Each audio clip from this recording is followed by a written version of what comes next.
Untuk menentukan besarnya nilai kecepatan relatif dari suatu benda, maka di dalam soal pasti selalu ada 3 acuan di dalamnya. Yang artinya di dalam satu soal akan terdapat 3 orang atau 3 objek di dalamnya. Contohnya, ada si A sebagai orang pertama, kemudian ada si B sebagai orang kedua, dan si C sebagai orang ketiga. Baru kemudian kita bisa untuk menentukan besarnya nilai kecepatan relatif dari soal tersebut. Nah, untuk kecepatan relatif itu sendiri, kalian harus memahami tentang penulisan nama dari kecepatan relatif itu sendiri, karena masing-masing nama memiliki artinya masing-masing. Sebagai contoh, jika kamu ingin menuliskan tentang kecepatan A menurut B, maka kamu tulis dia dengan nama VAB. Sedangkan jika kamu ingin menuliskan kecepatan B menurut A, maka kamu tulis dengan nama VBA. Nah, dari sini kita dapat menyimpulkan, misalnya VAB, huruf pertamanya itu adalah A, dia sebagai objek yang diamati, sedangkan B sebagai pengamat. Oke, untuk menjawab kecepatan relatif dari suatu soal, maka ada 2 syarat penting harus selalu kalian ingat, dan jika kalian lupa, maka perhitungan kalian tentu saja mungkin akan keliru. Syarat yang pertama yaitu nilai VAB itu berbeda dengan nilai VBA, akan tetapi nilai VAB itu sama dengan negatif VBA. Jadi perpindahan nama dari VAB menjadi VBA akan mempengaruhi tanda positif atau negatif dari suatu kecepatan tersebut. Kemudian syarat kedua, jika kamu melihat benda bergerak ke arah kanan, maka nilai kecepatannya adalah positif. Sedangkan jika kamu melihat benda bergerak ke arah kiri, maka nilai kecepatannya itu bernilai negatif. Nah, oke, lalu bagaimana persamaan untuk menentukan besarnya kecepatan relatif dari suatu benda? Berikut penjelasannya. Nah, persamaan kecepatan relatif ini bisa kita tentukan. Misalnya di dalam soal ditanya tentang nilai VAB, lalu bagaimana cara membuatnya, yaitu VAB sama dengan VAC ditambah VCB dibagi 1 ditambah VAC dikali VCB dibagi C2. Nah, VAB diawali oleh orang pertama yaitu si A, kemudian menjadi orang kedua adalah si B. Nah, rumus ini kita buat persamaannya karena diawali oleh orang pertama yaitu A, maka rumus ini juga diawali oleh A. Kemudian yang menjadi orang ketiga adalah si C, maka kita letakkan di tengah-tengah. Kemudian si B karena merupakan huruf kedua, maka diletakkan di akhir, jadi ditutup oleh si B. Nah, C yang ada di sini dia bukan orang yang ketiga, melainkan merupakan kecepatan cahaya. Lalu bagaimana ketika yang ditanya adalah VAC? Bagaimana persamaannya? Persamaannya yaitu VAC sama dengan VAB ditambah VBC dibagi 1 ditambah VAB dikali VBC dibagi dengan C kuadrat.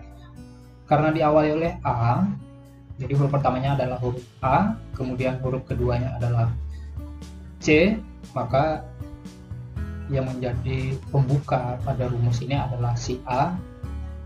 Jadi kita awali dengan A, kemudian dihimpit oleh orang ketiga yaitu B yang di tengah-tengah ini, kemudian yang menjadi penutup adalah si C, karena si C terletak di huruf yang kedua. Kemudian C di sini bukan C orang kedua, melainkan kecepatan cahaya.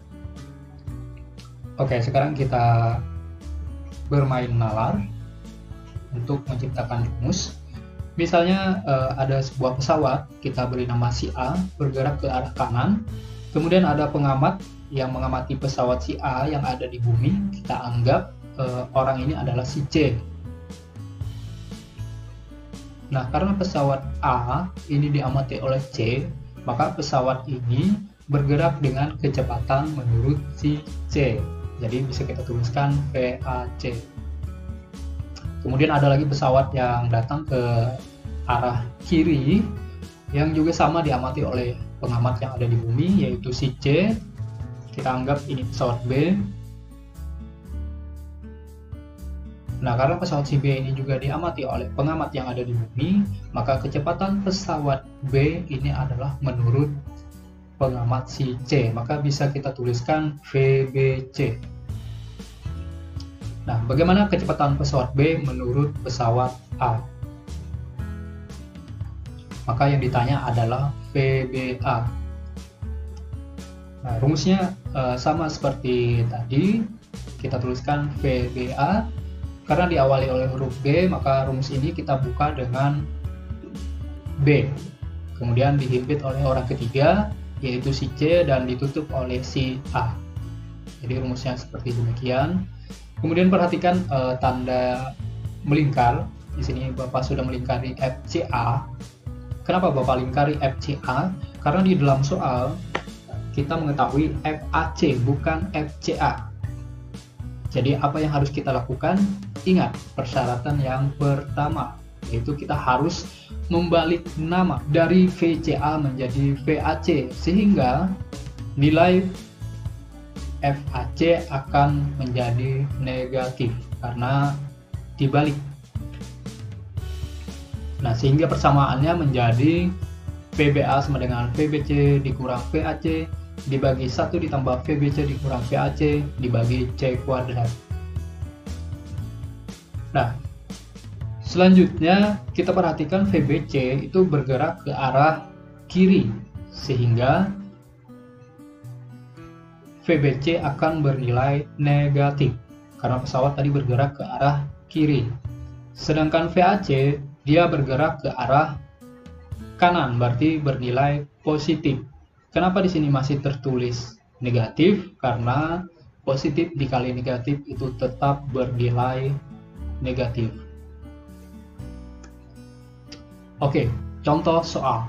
Roket A bergerak ke arah timur dan roket B bergerak ke arah barat. Kelajuan masing-masing roket yaitu 0,2 C dan 0,3 C relatif terhadap bumi. Jika arah gerak roket dianggap sejajar sumbu X, kecepatan roket A diukur oleh pengamat di roket B adalah baik. Yang pertama yang harus kita lakukan adalah mendemonstrasikan kejadiannya berupa gambar. Nah, kita anggap ini adalah roket A. Kemudian roket ini diamati oleh orang yang ada di bumi. Anggap si C sebagai pengamat. Kemudian menurut si C, roket ini bergerak dengan kelajuan VAC yaitu sebesar 0,2 C. Kemudian roket B bergerak ke arah barat yang juga diamati oleh si C. Menurut si C, roket si B bergerak dengan kecepatan 0,3 C. Maka yang menjadi pertanyaannya adalah PAB, berapa besar kecepatan roket A yang diamati oleh roket B. Pertama yang harus kita lakukan adalah menuliskan yang diketahui terlebih dahulu. VAC sama dengan 0,2 C, bernilai positif karena arah geraknya ke arah kanan. Kemudian VBC 0,3 C bernilai negatif karena bergerak ke arah kiri. Kemudian yang ditanya adalah kecepatan roket A menurut roket B. Rumusnya yaitu VAB, karena diawali oleh huruf A, maka rumus ini dibuka oleh A, kemudian dihimpit oleh orang ketiga yaitu C, kemudian diakhiri dengan huruf B. Nah, di sini tertulis VCB, sedangkan di dalam soal diketahui VBC, sehingga kita balik namanya dari VCB menjadi VBC, sehingga tanda PBC berubah menjadi negatif. Sehingga rumusnya menjadi demikian. Kemudian langkah selanjutnya yaitu memasukkan nilai yang sudah diketahui ke dalam persamaan. Kita masukkan langsung. VAC nilainya tadi 0,2 C, kemudian VBC nilainya negatif 0,3, kemudian dibagi 1 ditambah nilai VAC yaitu 0,2 C, kemudian dikali nilai VBC yaitu 0,3C, kemudian bagi kecepatan cahaya. Nah, selanjutnya tanda plus ini didapat dari hasil negatif dikali negatif. Kemudian di sini juga sama, kenapa hasilnya positif? Karena hasil kali antara negatif dikali negatif, sehingga 0,2C ditambah 0,3C dibagi 1 ditambah 0,2C dikali 0,3C dibagi C kuadrat.